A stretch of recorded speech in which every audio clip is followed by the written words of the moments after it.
కరీంనగర్ జిల్లా హుజూరాబాద్ ఎస్ఐ పేరుతో ఫోన్ చేసిన సైబర్ కేటుగాడిని ఓ మహిళా వ్యాపారి బోల్తా కొట్టించింది. హుజూరాబాద్కి చెందిన మహిళా వ్యాపారికి సైబర్ నేరగాడు ఫోన్ చేసి తాను పోలీసునంటూ 20,000 రూపాయలు పంపాలని వాట్సాప్కు క్యూఆర్ కోడ్ పంపాడు. డబ్బును తమ డ్రైవర్తో పంపిస్తున్నానని నమ్మించే ప్రయత్నం చేశాడు.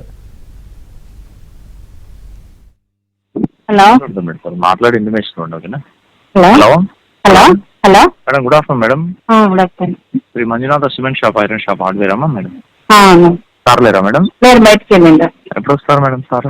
4:30 అట్లా అయింది. అవునా, ఓకే ఓకే మేడం. నేను హుజూరాబాద్ పోలీస్ స్టేషన్ నుంచి ఎస్ఐ గారిని మాట్లాడుతున్నాను. సార్ చెప్పండి సార్. మీ ఎంతకు వస్తారు మేడం సార్? అదే 4:30 అయింది. ఇప్పుడు మన డ్రైవర్ క్యాష్ ఇస్తాడు మేడం. అకౌంట్లో 20,000 క్యాష్ ఉందా? ఉంది సార్. మన డ్రైవర్ మీ సార్ లేడా మరి? తను బయటకు వెళ్ళిండు, ఫోన్ ఇక్కడే ఉంది. పంపిస్తే నేను చేస్తా మరి. నేను పంపిస్తాను. మన డ్రైవర్ నెంబర్ పెడతాను చూడు, చేసేయండి సార్. సార్ మన డ్రైవర్ మన వెహికల్ వస్తుంది చూడండి, క్యాష్ ఇస్తారు తీసుకోండి. ఇదే నెంబర్కి వాట్సాప్ చేస్తున్నాను చూడండి మేడం. ఇచ్చేయండి వెహికల్ మేడం. ఫియాన్స్ వచ్చింది. కొట్టాను మేడం, ఒకసారి చూడండి అవుతుందా. యూపీఐ అంటే స్కాన్ చేయాలా? అది స్కాన్ చేయండి మేడం. ఇప్పుడు వేరే దాంట్లో ఫోటో పంపించగలరు. అది వేరే దాంట్లో ఫోటో తీసుకుని అప్పుడు స్కాన్ చేయండి, డైరెక్ట్ అవుతుంది. అది అట్లా చేస్తే 2,000 కంటే ఎక్కువ అవ్వదు. చూడండి ఒకసారి, చూడండి లైన్లో ఉంటుంది. మా అక్కడ సార్ వాళ్ళ మిస్సెస్ ఉంటారు, సార్ వాళ్ళ మిస్సెస్కి ఇచ్చేయండి. Okay sir. హలో, ఈ నెంబర్కి వాట్సాప్ చేసాను చూడండి మేడం. ఒకసారి కొద్దిగా ఏం చూడండి లైన్లో ఉంటాను చూడండి. మన డ్రైవర్ క్యాష్ తీసుకొని వస్తుంది చూడండి మేడం, తీసుకోండి సార్. కొద్దిగా అర్జెంట్ ఉందంట సార్కి. అట్లా మీకు వాట్సాప్ ఓపెన్ చేయండి. దానికి పంపాలి మేడం.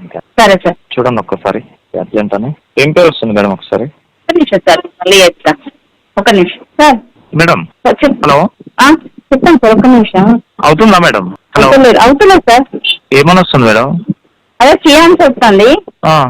ఇదే మీరు మాట్లాడే ఫోన్ లోనే అమౌంట్ ఉంది సార్. మేడం మీరు మాట్లాడే ఫోన్లో మీ ఫోన్కి ఒకసారి ఫోటో తీసుకోండి మేడం, చెప్తాను మీకు.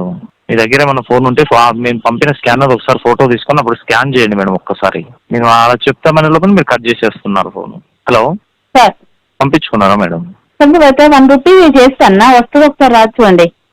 1 రూపీ చేస్తే వస్తుంది మేడం. డైరెక్ట్ 20,000 చేయండి, ఇబ్బంది ఏం లేదు, చేయండి. అంటే ఇప్పుడు నా దగ్గర అంత లేదు అమౌంట్ నా ఫోన్ లో. ఇప్పుడు ఉన్నాయన్నారు కదా మేడం. ఇప్పుడు అంటే ఇప్పుడు మాట్లాడే దాంట్లో ఉన్నది, దాంట్లోకి వెళ్ళి నువ్వు చేయరాదు. ఆయనది నెంబర్ తెలియదు నాకు, మా సార్ ఫోన్ లో ఉంది. మీ దాంట్లో ఉన్నాయన్నారు కదా మేడం. ఇప్పుడే నా దాంట్లో లేవు సార్, అంత లేదు అమౌంట్. అబ్బా, మీరు ఉందని చెప్పి మళ్ళీ సిఐ గారికి ఇన్ఫార్మ్ చెప్పాను కదా మేడం. నా దాంట్లో లేదు సార్, ఇదే నెంబర్ లో ఈ ఫోన్ లోనే ఉంటాయి అమౌంట్. సార్ ఎక్కడ ఉన్నారు మరి ఇప్పుడు? తను పడుకున్నారు సార్, అన్నం తిని పడుకున్నాను. నేను కస్టమర్స్ కాల్ చేస్తారేమో అని నేను ఫోన్ షాప్ తీసుకొని వచ్చిన. కొద్ది ఎమర్జెన్సీ ఉంది కదా మేడం. ఇప్పుడు ఇబ్బంది ఉన్నదానికి మీరు ఇట్లా చేస్తే బిజినెస్ అన్నప్పుడు మీకు తెలియకపోవడం ఏంటి మేడం? ఆయనకు నాకు నెంబర్ తెలియదు కదా సార్, సీక్రెట్ నెంబర్ అది. ఆయన చూసుకుంటారు కదా. ఓకే ఓకే రండి మేడం, మరి చేసేదేమో చేయండి ఒకసారి. ఆయన మరి ఒక్కసారి ఇంటి దగ్గర కావాలంటే ఒకసారి చేసి చెప్పుకున్నాడు మేడం. సరే సార్. హలో, అయితే క్యూఆర్ కోడ్ స్కాన్ చేస్తే మరో పేరు రావడంతో మహిళా వ్యాపారికి అనుమానం వచ్చి డబ్బులు పంపలేదు. మరోవైపు వాట్సాప్ డీపీలో పోలీసు డ్రెస్లో ఉన్న సైబర్ నేరగాడి ఫోటో ఉండటంతో అవాక్కైన వ్యాపారి శ్రీలత పోలీసులకు ఫిర్యాదు చేసింది.